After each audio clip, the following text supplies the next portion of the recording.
কিছুক্ষণ আগে আমরা আসরের নামাজ জামাতে পড়েছি না? আলহামদুলিল্লাহ।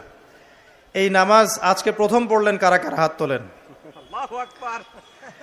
আজকে প্রথমবার নামাজ পড়লেন কারা কারা? হাত তোলেন দেখি।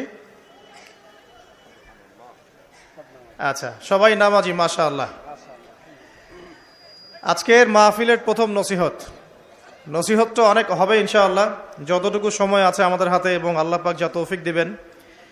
প্রথম নসিহত হচ্ছে 5 ওয়াক্ত নামাজ জামাতের সাথে পড়তে হবে। রাজি আছেন? আল্লাহ পাক কবুল করুন, আমিন।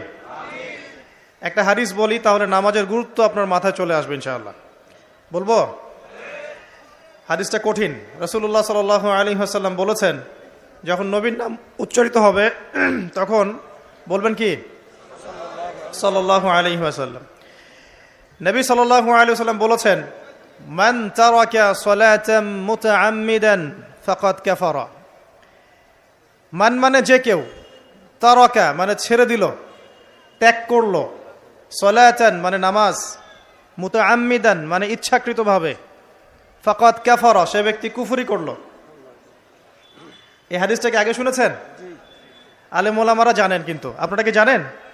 মান তারাকা সালাতাম মুতাআম্মিদান ফাকাদ কাফার, যে ব্যক্তি ইচ্ছাকৃতভাবে, বিনা ওজরে, কোনো ওজর নাই, ইচ্ছাকৃতভাবে নামাজ ছেড়ে দিল, ত্যাগ করলো, সে ব্যক্তি কুফরি করলো।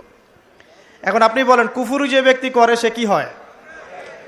যদি আমরা ধরেও নেই সে মন থেকে নামাজ অস্বীকার করে না, অলসতা বশত পড়ে নাই, তারপরেও তো কাজটা ফাঁসেকি, তাই নয় কি? আচ্ছা, তো আজকের প্রথম নসিহত হচ্ছে 5 ওয়াক্ত নামাজ মৃত্যুর আগ পর্যন্ত কেউ ছাড়বেন না।